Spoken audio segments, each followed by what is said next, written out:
All right, get ready because this deep dive is taking us into a world, a world that's a lot more fascinating than you might think at first.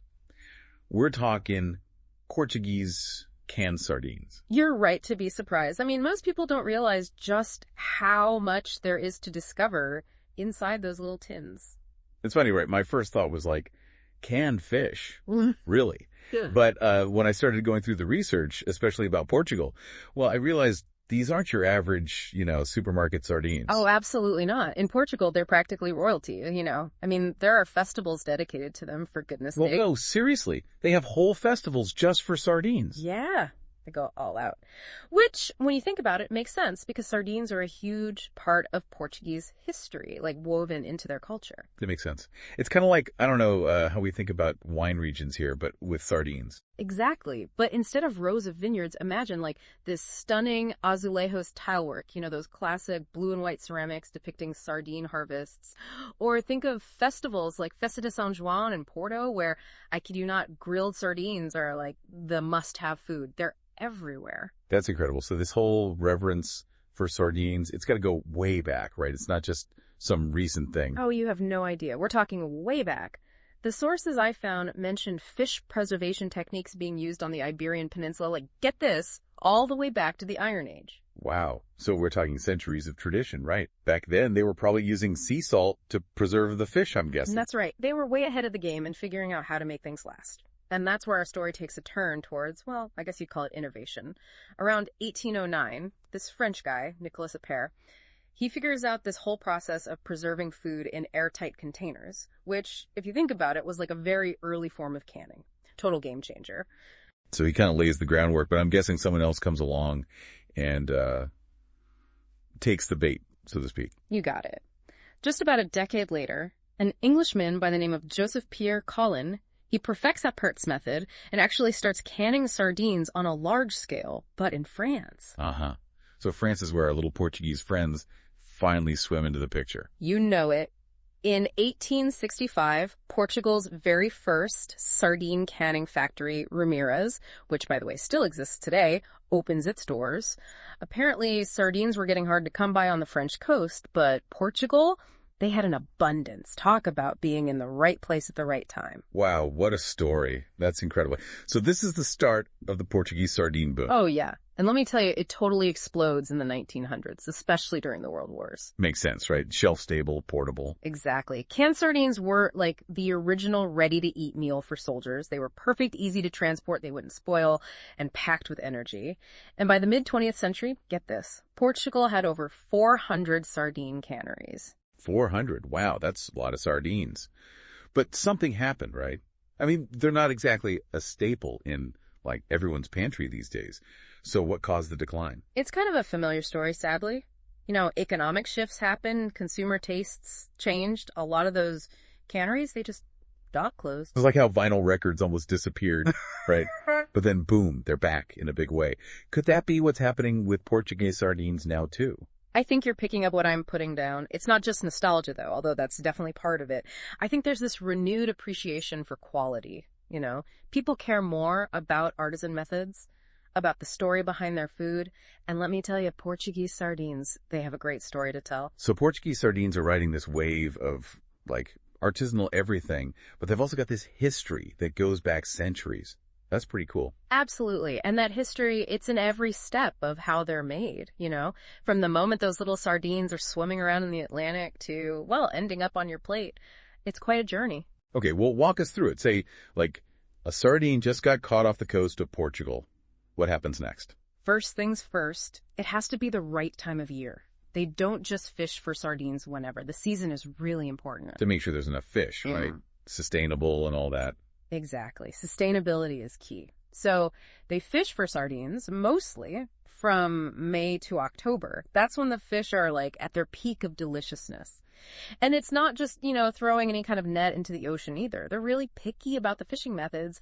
Mostly they use these things called purse seine nets, which are designed to target specifically schools of adult sardines. So it's a much more deliberate process. They're not just trying to catch everything swimming by. So the boats come in, then what? It's straight to the factory where, honestly, the magic happens. And this is where it gets really interesting. The sardines are all cleaned by hand. I mean it. They remove the heads, the tails, anything that doesn't belong in that little tin. Wow, so there are no shortcuts when it comes to these Portuguese sardines. Nope. It's all about tradition, and quality. Anyway, after they're cleaned, then comes the brining process. This is where they cure the sardines in salt to, enhance the flavor and the texture. Okay, so this is where that, salty, savory thing starts to develop. You got it. It's a technique that's been used for, centuries and centuries. But the Portuguese producers, well, they've really got it down to a science. Okay, so they're brined. And then they rinse off the excess salt and get them ready for cooking. And this is where things get really exciting because the cooking method, it can be different depending on who's making them and what kind of flavor they're going for. So each tin is like its own culinary masterpiece. Exactly. Some producers, they cook their sardines in these big ovens. Others use steam. Some of them even add the spices right there in the can while the sardines are cooking. Things like bay leaves, peppercorns, even piri-piri if you want a little heat. Okay, now you're making me hungry. Oh, and we're just getting started. So once they're cooked, they pack the sardines into the tins, a lot of times by hand. And this is where it gets really interesting because this is when they add the sauce or the oil. Right, and we're not just talking about plain old olive oil here, are we? No way. You've got your classic olive oil, of course, but then you get into spicy olive oil, tomato sauce, even options with herbs and spices like oregano or, like I said before, that piri-piri. So many choices. There's truly something for everyone. So how do they get that amazing shelf life, though? They don't use preservatives, do they? Nope. It's all in how they can them. Those airtight tins are like little time capsules of flavor. Right, perfectly preserved. Once they seal the cans, they sterilize them to make sure they last as long as possible. But the journey's not over yet. There's more. Oh, yeah. The sealed cans, they're stored for at least 3 to 6 months. This gives the flavors time to really blend and develop. So patience is a virtue when it comes to these sardines. You could say that. It's that slow, intentional process that makes Portuguese sardines so special. It goes back to that whole idea of tradition and innovation, doesn't it? It really does. They're honoring these age-old methods while still being open to trying new things, new flavors, new combinations. So basically, it's a really exciting time to be a sardine lover. Oh, absolutely. Especially if you're into those bold flavors and trying something new. Speaking of which, we've talked about the sauces. But there are other things to think about, too, when you're picking out your perfect tin of sardines. Okay, so say I'm standing in the Portuguese sardine aisle, and I'm like a kid in a candy store. Help me out here. What am I looking for? What's the difference between, going for the whole sardine versus those fillets? Ooh, that's a great question. It's almost like, choosing between a bold Cabernet and a light Pinot Noir. They're both grapes, but totally different experiences, right? Totally. So with the whole sardines, you're getting that really intense flavor of the fish. It's the real deal. And the bones, even though they soften up during the canning process, they add this kind of richness and complexity. I can see how that might be a little much for someone who's just dipping their toes into the sardine pool. Are fillets the way to go then? Like a gateway sardine? 100%. Fillets are definitely a good starting point, yeah. The taste is a little milder and the texture is softer, plus no bones. Convenience is key. Yeah. But that probably means they cost more, right? Yeah, usually a little bit. Since they're deboned by hand, the fillets are a bit more labor-intensive to produce. So you got to weigh your options, rustic and authentic, or a more, refined experience. And what about those teeny tiny patingas I've seen? What's the deal with those? Patingas. Those are fun. Think of them as the younger generation of sardines. Yeah. They're smaller, they're sweeter, and they've got this really fresh from the sea flavor. So bolder flavor, smaller package. Exactly. And because they're packed so young, they've got a bit more fat content, which makes them taste extra rich and buttery. Ooh, buttery sardines. That sounds amazing. How do you eat them? Oh man, the possibilities are endless. Honestly, they're delicious, just piled on some toast with a little squeeze of lemon. Or you could try scattering them over a salad to add a salty, savory kick. But, you really can't go wrong with just enjoying them straight from the tin, too. Okay, you've convinced me. I need to try these patingas. But we haven't even talked about the health benefits. I was blown away by how good these little fish are for you. Right. Don't let the size fool you. They're like tiny little powerhouses of nutrition. Tell me more. Okay, so first of all, Sardines are an amazing source of omega-3 fatty acids, those healthy fats that are so good for your heart and brain. Omega-3s, yes please. Give me all the brain power. What else we got? Okay, well, how about this? They're packed with protein, keeps you full, keeps your energy levels stable. Keeps those cravings away. Exactly. Plus, you get a good dose of calcium and vitamin D. Super important for strong bones, especially as we mature. That's probably a good thing, especially since we're eating the bones in those whole sardines. That's right. And, we can feel good about eating these little guys, too, because they're sustainably sourced. Right. We talked about that whole fishing process. Exactly. Portuguese sardine fisheries, they're known for being really responsible, making sure there are enough sardines for, generations to come.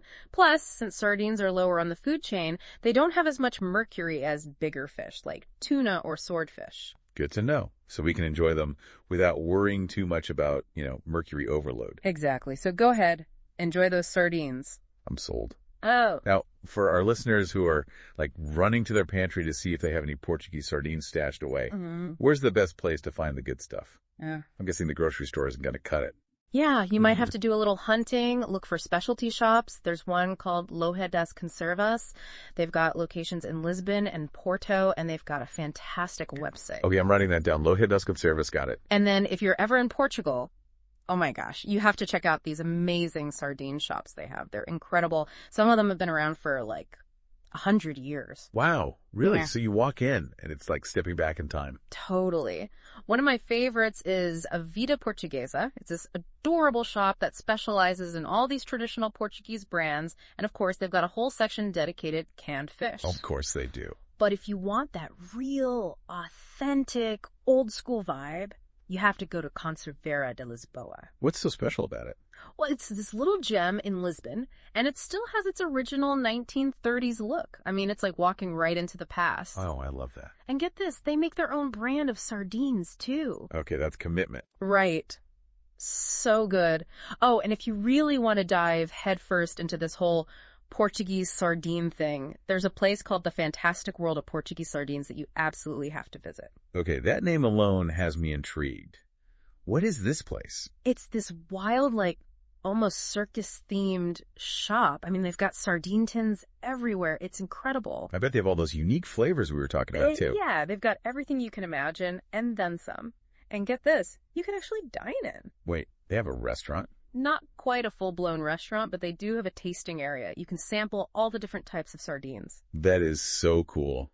This deep dive has been amazing. We've covered everything from ancient preservation techniques to, gourmet sardine shops with tasting rooms. Who knew these little fish could be so fascinating? I know, right? It's amazing what you can learn when you take a deep dive into something. Portuguese canned sardines, they're more than just a convenient snack, They're this symbol of tradition and sustainability and just this really deep respect for the ocean. That's a beautiful way to put it. Well said.